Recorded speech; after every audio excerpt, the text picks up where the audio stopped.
ฝนสิมากับบ่มาพี่น้องทักทายสบายดีมันอุบมาก็เลยอยากถ่ายมัน3-4เทื่อแล้วได้มันอุ้มมาไปส่งซ่าเอิญลุงซ่าหักเอิญแต่ซ่าทักทายสบายดีกันเลยพี่น้อง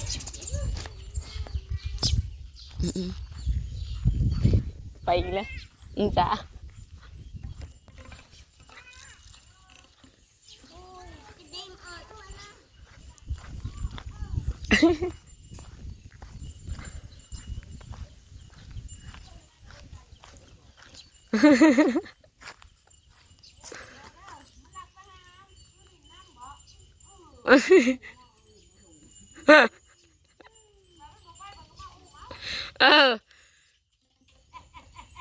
เอามานำกลังนะเพิ่นเอาแม่มาไปส่งอันซ่าก่อนเด้อเพิ่นว่าได้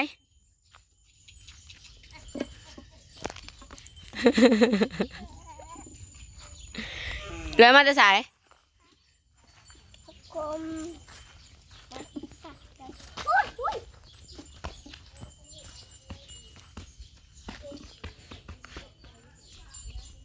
ค่ำแล้วจนได้คืน4 โมงไปเลยพี่น้อง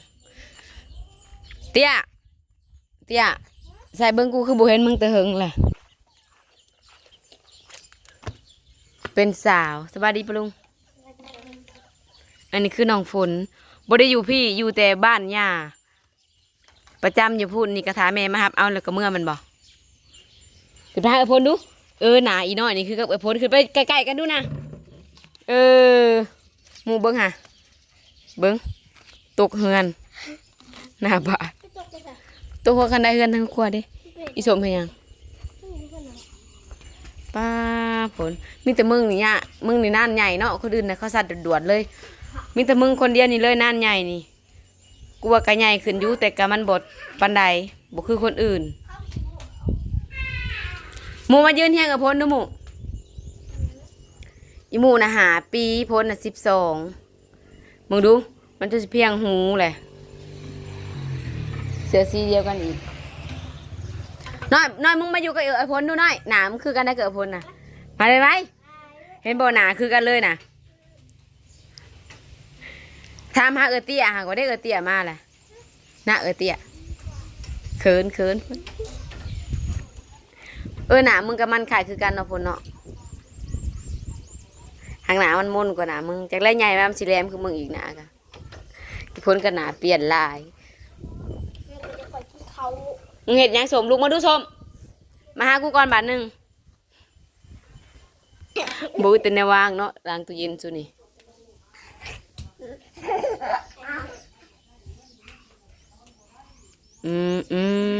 อีนี่แห่งเต็กเป็นสาวจนไหนก็ได้ผัวป้าสมมึงคิดสภาพกูถ่ายคลิปมึงกินเนี่ยมึงดำคลิปมิ้มเลยน้อยหนึ่งบ่ได้คอยถ่ายคลิปเขายังมาเดี่ยวไปยืนกับสมไหมยังมาเดี่ยวกับอีโมดแดงเพื่อนปัดเขินพี่สังไปหาสมไหมขันอยากกินนมนะสมมีขนมเลยนะนมมดเนี่ยเพื่อนนะขอไปเอาส้มขอไปเอามาให้มันไปในแม่บ่นี่น้ำลังเขาได้บ่นี่ตายส้ม เห็นแก่กินลีหรอพวกเพื่อนเส้นหวีดได้นี่20,000เห็ดเล็กอ้อมนี่20,000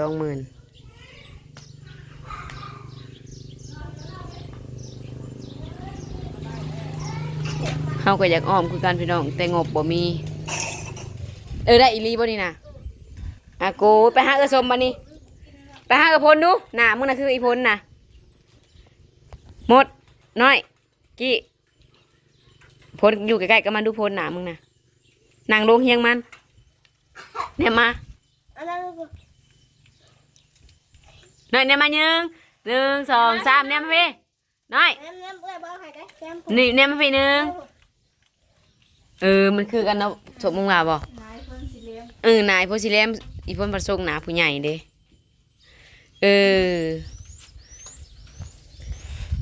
ไปแยกย้าย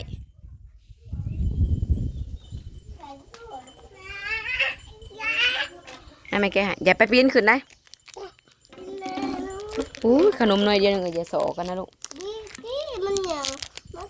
ว ขอเอ้ยอันหนึ่งขอกินน้ำน้อง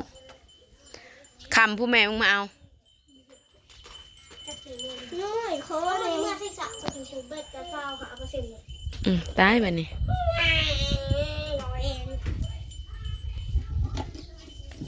มีแต่อีพ้นใหญ่ยากกว่าหมูก็อีหมด คนเตี้ยเบิ่งคือบ่หันใหญ่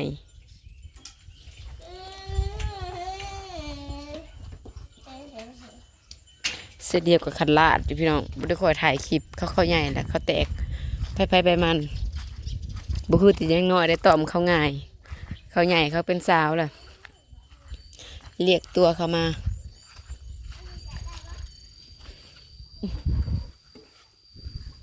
ดอกไม้ก็บ่ได้หักษามันหักก็เป็นดอกพี่นะก็โอ้ผมลงก็เจ็บแนวตายแล้วเราผิดโบกบ่วะมาถ่ายคลิปต้นค่ำพี่น้องมาเดียวกับป้าน้ำขาวต้นมะฮุงนี่ก็บักลงบ่เป็นหมากต้นนั้นก็ตายแล้วแม่ลูก7ไปใส่เนาะบรรยากาศเปลี่ยนแปลงไปหลายเนาะพี่น้องเนาะ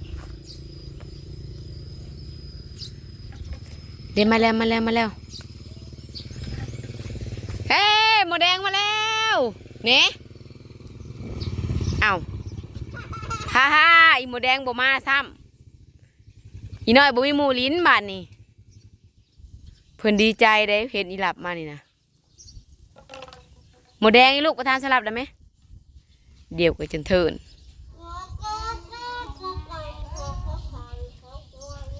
เอาคำหรืออีหมดบ่ได้มาบ่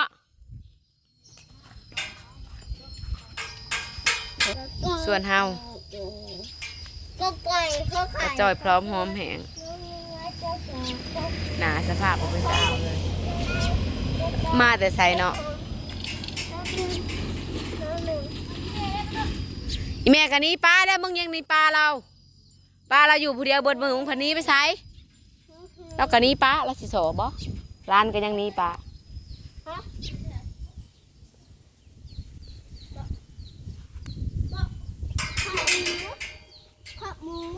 สบายดีปะลุงเนี่ยหมูขี้เดียดหมูเดียวสบายดีปะลุงไวๆฮันดีเป็นบ่าวใครอยากกินขนมสบายดีปะลุงลุงคำเดียวป้าบ่มีหมอนี่สบายดีไหมดูหน่อยสบายดีปะลุงดูโอ้ยม่วนสิอย่าเฮ็ดหมูอยากกินนะ โอ้ยขนมทงเดียวนะสาระให้น้องซะ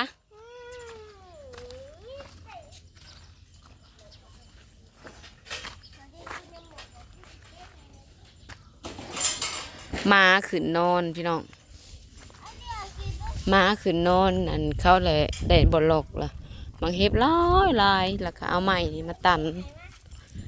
จะได้เล็กอ้อมคือของเขาอยู่ค่ะโอ้ยบ่ไหวบ่มีเงินเป็นหนีกับหนีเจ้ายังบวิดก็เลยบเซ็นต่อก็เลยเอาอันนี้มาตันถ้าแม่นว่าซื้อเล็กกระเบิดบลายดอกเฮือนเฮามันหอมกว่าเฮือนเขามันหอมกว่าเฮือนเขาขั้นทางซื้อเล็กช่างขามือกะ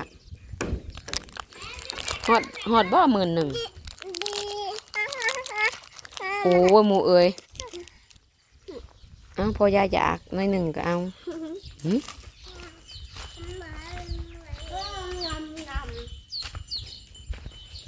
เพราะอันมันมีแต่ด่านเดียวนะพี่น้องกับนั่นหนีก็น้อยเดียวหน่อยแล้วก็หัวคันไดลงมาหนีแล้วก็ประตูอัดโบแพงสักพวงเขาของเราแต่ว่าเบียดประเมินละ11,000พวกเส้นเขาก็เลยว่าโอ้ยแค่แม่นนั้นบิดหนีแล้วก็โฮมซื้อเล็ก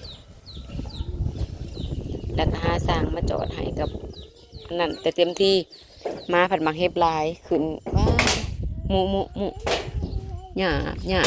หมูโอ้ยเฮ้ยมือนี่บุมีขีบมืออยู่กันเบิดมืออยู่แต่กับลูกถ่ายบรรยากาศให้เบิ่งรวยบ่เลิกเป็นดอกแล้ว นี่เลื่อยเบลเลอร์ก็เป็นดอกบริคอยรีวิวพี่น้องกระหมักมันคือเก่าอยู่ อันนี้ก็เป็นดอกดีดีได้แต่โบมีเงินว่ะ เป็นดอกดีดีได้นั่นเด็เป็นดอก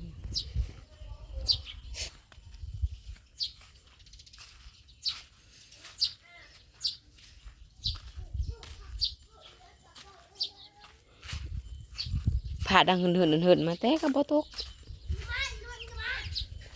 มารีวิวสวนครัวพี่น้องแผนห้องน้ำกระลมเลิกหนีบุวิดอยากได้ห้องน้ำใหม่เพราะว่าห้องน้ำอยู่หันเวลาอยู่ครบกันแล้วกันพี่และบ่จอยนะโต่งน้ำเปิดน้ำมาอาบอยู่นอกพี่และกลางเดินไปแผนคูณไว้พอเห็นห้องน้ำมาแล้วบุมีงบพี่น้องบุมีงบเห็นห้องน้ำมันหลายคนมันใส่ห่วมกันแล้วกันโอ้ยบ่ไหวรอคิวพี่น้องเอ้ยห้องน้ำก็แล้วก็เลยมีแผนอยากเฮ็ดใหม่เป็นของตัวเองแต่ก็เป็นบ่เป็นไปตามแผนพี่น้องเพราะว่าบ่มีเงินงบบ่มีพี่น้องวางแผนไว้แต่ก็บ่ได้ตามเป้าเนาะก็มีหลายอย่างพี่น้องบ่ได้ตามเป้าหนีรถไถก็2 ปีปลายแล้วก็ยังบ่วิดเพราะว่าอันมันเศรษฐกิจมันบ่เอื้ออำนวยพี่น้องผู้เดียวหาอีกอย่างก็เมื่อกี้นี้น้ำมันแพงเนาะตอนนั้นโควิดปันมาเจอน้ำมันแพงอีกบ่จอยน้ำมันลิตรหนึ่งหา60,000 กีบเกือบลิตรละ100 บาทก็เลยแบบโอ้ยจุกเลยพี่น้องจุกว่าบอกเลยก็เลยแบบอย่าว่าแต่วิทย์หนีเถอะเบิดเดือนเบิดเงินบางเดือนก็หอดบกุ้มเฮาขอไปซ้อนอีกรายจ่ายกับรายและได้ผ่านทางเดียว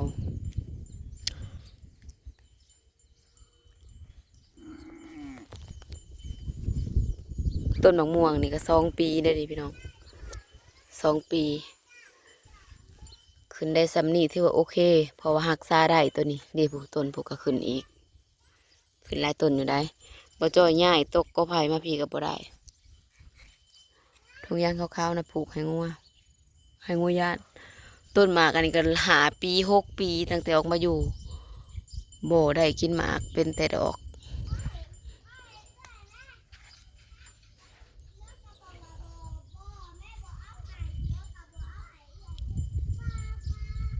บันบืนอยากมีชีวิตที่ดีขึ้นอยากมีบ่ถึงขันว่าร่ำว่ารวยดอกพี่น้องเนาะเฮาก็เคยว่าอยากมีความสะดวกสบายในการใช้แบบบ่อยากมีเงินมีคำหลายดอกข้อเพียงแต่ว่าอยากหนึ่งมาอยากมีอย่างอยากสะดวกคือแบบหนึ่งมาอยากได้ห้องน้ำให้มันใส่ได้เพียงพอเนาะ2มากับไฟฟ้าแหละไฟฟ้าก็ดึงมาเท่าไรเฮือนความฝันพี่น้องความฝันตู้เย็นสิตายย้อนใส่ตู้ซักผ้าบ่ได้ถอดไพ่บ่พอลักๆกับห้องน้ำนี่แหละจำเป็นแฮงพี่น้องตัวนั้นมันก็เต็มแล้วแถมมันสุดโทรมอีกอันหัวสะโคกนั่นสิสุดมือได้ก็บ่ฮู้ เมื่อยบริคอยถ่ายคลิปบัดนี้หันมาทาง YouTube มันก็อยู่โตพี่น้องขนาดวิวเขาเจ้าผู้เสือลูกตกผู้เคยได้เขาเจ้าก็ยังพอแต่สำนั่นเฮาผู้ส่องน้อยคนติดตามหน่อยแห่งกระติก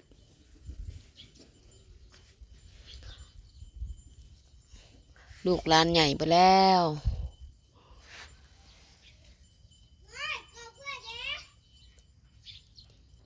ฝากเบิ่งฝากชมฝากโฆษณาเด้อพี่น้องเด้อพัดแต่ข่าวโซนนี่สิฮอดปีหนึ่งเลยหาก็ได้เงินเดือน YouTube เทื่อเดียวอลีบริตัวจาก2-3 เดือนได้เถื่อกลายเป็นปีละเถื่อลดลง2 เท่า 3 เท่าพี่น้อง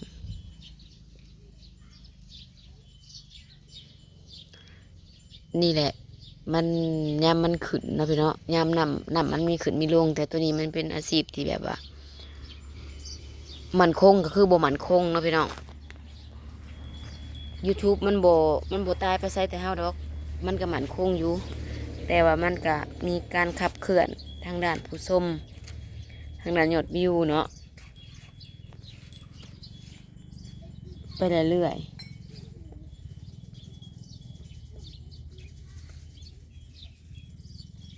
มันบ่ตายตัวมันขึ้นกับเฮาเฮ็ดเองเฮ็ดได้เฮ็ดบ่ได้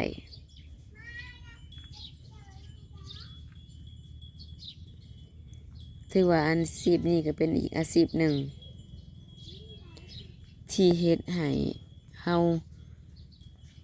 มีอยู่มีกินแล้วก็ชีวิตเฮาดีขึ้นกว่าเก่าก็บ่เรื่องขันว่าสิดีดอกพี่น้องแต่ดีขึ้นกว่าที่ผ่านมาเนาะก็บ่ได้ลืมพี่น้องเอ้ยบ่ได้ลืมผู้เคยช่วยเหลือทุกผู้ทุกคนยังคิดฮอดคิดถึงอยู่ในจิตใจคือเก่า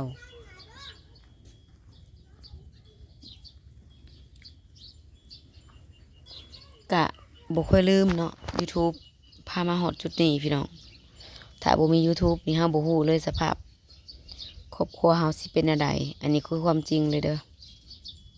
จังได๋ก็ขอบใจ YouTube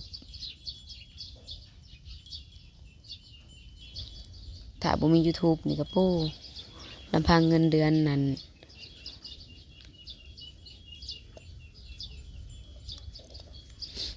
พวกนี่ก็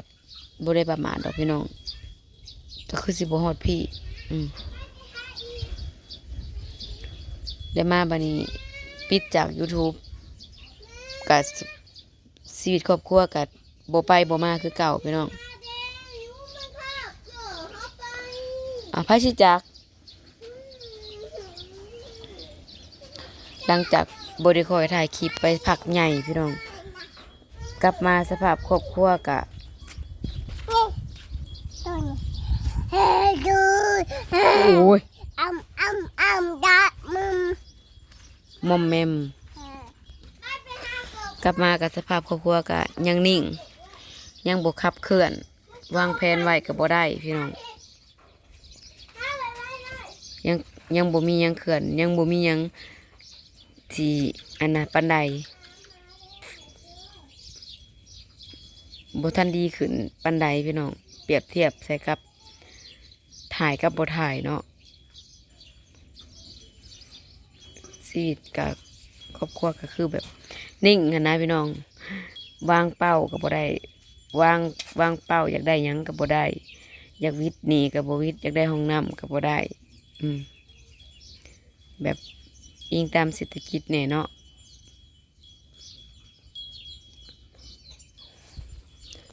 จังได๋ก็ฝากเบิ่งฝากชมฝากเป็นกำลังใจพี่น้องในช่วงที่ภาคโรงเรียนแนวก็สิพยายามถึงอยู่สิบ่ดีก็สิพยายามถ่ายคือเก่าหั่นแหละไปก่อนเด้อพี่น้องเด้ออันนี้มันก็สมมาพระควรเนาะพี่น้องคือเว้าแหละคันถ่ายก็เฮากับบ่มีแนวถ่ายบ่มีคนถอดคอนเทนต์คันสิ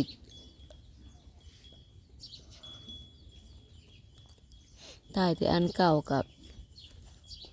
อีต้นผู้เบิ่งเจอดราม่าอีก